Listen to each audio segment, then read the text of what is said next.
રાજકારણની અંદર આપણે અવારનવાર જોયું છે કે સત્તા પક્ષના નેતાઓ છે એ વિપક્ષના નેતાઓને આડે હાથ લેતા હોય છે, પણ સવાલ એ હોય છે કે ખરેખર જે રાજકારણની અંદર તમામ લોકોને જેમને હોદ્દો મળ્યો છે એ કામ કરે છે કે ફક્ત ખાલી એકબીજા ઉપર આક્ષેપ પ્રત્યાક્ષેપ કરે છે. આદિવાસી વિસ્તારમાં આપણે સૌથી વધારે જોયું છે કે ચૈતર વસાવા છે એ મનસુખ વસાવા ઉપર પ્રહાર કરે, મનસુખ વસાવા છે તો ચૈતર વસાવાને આડે હાથ લેતા હોય છે. આ બધાની વચ્ચે એ પણ જોયું છે કે વલસાડના સાંસદ ધવલ પટેલ છે એમણે પણ અવારનવાર ચૈતર વસાવા હોય કે અનંત પટેલ હોય તેમને આડે હાથ લીધા છે, કારણ કે ચૈતર વસાવા અવારનવાર એવું કહે છે કે અંબાજીથી લઈ ઉમરગામ સુધી જ્યારે જ્યારે આદિવાસી લોકોને અમારી જરૂર પડશે ત્યારે અમે એમની સાથે ઊભા રહીશું.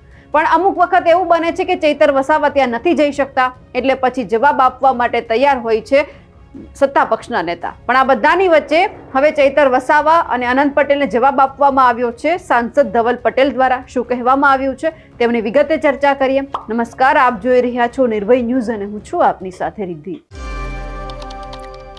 વલસાડના સાંસદ ધવલ પટેલ કે જેમણે અનેકવાર ચૈતર વસાવા અને અનંત પટેલને આડે હાથ લીધા છે.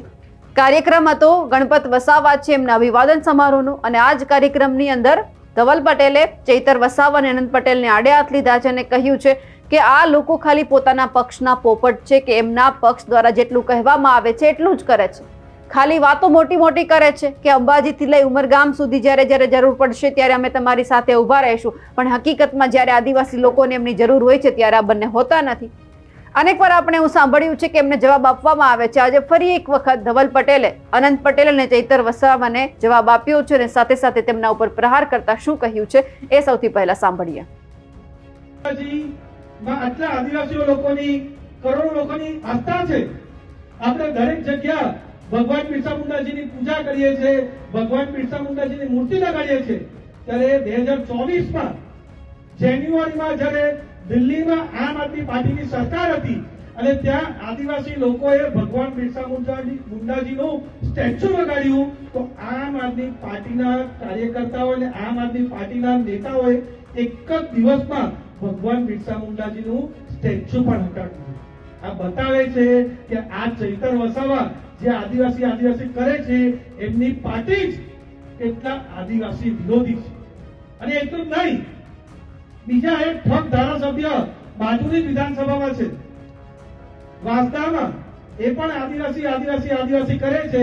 એમણે પણ જ્યારે રાષ્ટ્રપતિની ચૂંટણી હતી ત્યારે આદિવાસી રાષ્ટ્રપતિના વિરુદ્ધ વોટ કરવાનું કામ આ વાંસદાના ઠગ ધારાસભ્યએ ત્યારે એમણે કર્યું હતું. અને રાહુલ ગાંધી જ્યારે અમેરિકા ગયા ત્યારે એમણે એમ કહ્યું કે અમારી સરકાર આવશે તો અમે એસટી, એસસી અને ઓબીસી નું આરક્ષણ કાઢી દેશું, એવું બયાન એમણે આપ્યું. આ મેં 4 વાર લલકાર આપી કે ભાઈ તું બહુ આદિવાસી કરે છે, તો એક વાર તો તારા રાહુલ ગાંધી વિરુદ્ધ બોલીને બતાવ કે કોઈની પણ સરકાર આવે પણ આદિવાસી સમાજનું આરક્ષણ નહીં લેશે. એમણે એક પણ વાર હિંમત નહીં કરી. એ પણ બતાવે છે કે એ ભાઈ પણ કોંગ્રેસના પાર્ટીના પોપટ છે. જેટલું કોંગ્રેસ બોલે એટલું જ કરે. અને હમણાં પૂરી તૈયારી કરે છે કે વાંસદામાં જે રીતનો માહોલ બન્યા છે 100% ભારતીય જનતા પાર્ટી જીતવાની છે અને એમની પાર્ટી પણ એમને કોઈ ગણતી નથી. એટલે આમ આદમી પાર્ટીમાં કુદાકડો મારવાની પૂરી તૈયારી આ વાંસદાના ઠગ ધારાસભ્ય પણ કરી રહ્યા છે.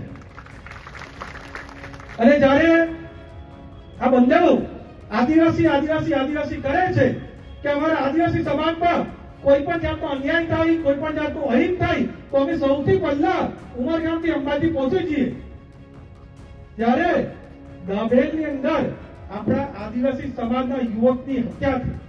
કસાઈઓએ એની હત્યા કરી કારણ કે આદિવાસી સમાજના યુવકે ગૌ હત્યા કરવામાં ઇનકાર કર્યું, એમનું મર્ડર કરી દીધું. ત્યારે અમે પોતે બધા જ અમારા ભારતીય જનતા પાર્ટીના કાર્યકર્તા, હું પોતે પણ અંતિમ યાત્રામાં સામેલ થયો અને કાન પણ આપી અને પૂરો ન્યાય આપવાનું કામ અમારી ભારતીય જનતા પાર્ટીની સરકારે કર્યું. અને હું નરેશભાઈની પણ તારીફ કરવા માંગુ છું.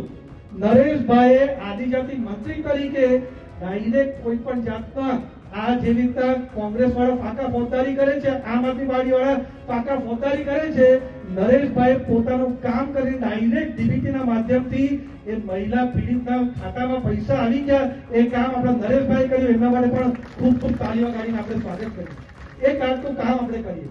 પણ જે ચૈતર વસાવા અને વાર્તાના ધારાસભ્ય આદિવાસી કરે છે એ ત્યાં જ્યારે કસાએ એમની હત્યા કરી ત્યાં નહીં ગયા. 10 દિવસ 15 દિવસ પછી પ્રેશર આવ્યું ત્યારે એ ગયા અને ત્યારે પણ કસાઈ વિરુદ્ધ એક પણ શબ્દ બોલવાની હિંમત નહીં કર્યું. ફક્ત માથા ભારે શબ્દ એટલું બોલી જતા રહ્યા. અને વાર્તાના ધારાસભ્ય તો અહીંયાથી ઉમરગામ કઈ થાય તો પણ જતા રહે, ઝારખંડ થાય તો પણ જતા રહે, પણ નવસારી જિલ્લાની અંદર હત્યા થઈ તો પણ ત્યાં ગયાની. એ બતાવે છે કે આદિવાસી વિરોધી કોણ છે અને આદિવાસી સમાજ સાથે કોણ છે. તમને આજે આદિવાસી સમાજના દીકરા તરીકે, સાંસદ તરીકે, પૂરા નેતૃત્વની તરફથી કહું છું, આવા નિવેદન તો આપણે અનેક વખત સાંભળ્યા છે બધાના. એમાં ચૈતર વસાવા પણ આવી જાય છે, અનંત પટેલ પણ આવી જાય છે, મનસુખ વસાવા પણ આવી જાય છે. પણ ખરેખર આદિવાસી લોકો માટે કામ કરે છે કોણ, એ પણ સૌથી અગત્યનું છે. ખરેખર કામ કરીને બતાવે છે. જો આ બધા જ લોકો આટલું બોલે છે, એમાં ચૈતર વસાવાને ખાસ એ પણ કહેવા માંગીએ છીએ કે અનેક વાર તેઓ સરકાર ઉપર પ્રહાર કરે છે, પણ એ પણ જોવાનું છે કે એમના લોકોને જે પાયાની સુવિધા નથી મળતી એમના માટે કેટલી વખત લડ્યા, કેટલી વખત બોલ્યા. અનંત પટેલને પણ આ સવાલ છે. સાથે આ સવાલ મનસુખ વસાવાને પણ છે કે એકબીજા ઉપર આક્ષેપ પ્રતિ આક્ષેપ કરવા માટે સૌ કોઈ આગળ આવે છે, પણ ક્યારે આદિવાસી વિસ્તારના લોકોની એ લોકોએ હિત જોયું છે? જો આદિવાસી વિસ્તારના લોકોની આટલી જ આ તમામ લોકોને ચિંતા હોય તો પછી તમામ નેતાઓને પણ અમે કહેવા માંગીએ છીએ, જો આટલી જ ચિંતા તમે તમારા વિસ્તારના લોકો માટે કરી હોત તો આજે આદિવાસી વિસ્તાર છે એ ફક્ત આદિવાસી વિસ્તાર પૂરતો સીમિત ના રહે, લોકો ત્યાંથી પણ આગળ આવ્યા હોત, એમને પણ પૂરતું શિક્ષણ મળતું રહે. અમારા અહેવાલને લઈને આપનું શું માનવું છે કમેન્ટ કરીને ચોક્કસથી જણાવજો. સાથે જ અમારી નિર્ભય ન્યૂઝ ચેનલને લાઇક, શેર અને સબસ્ક્રાઇબ કરવાનું ભૂલશો નહીં. નમસ્કાર.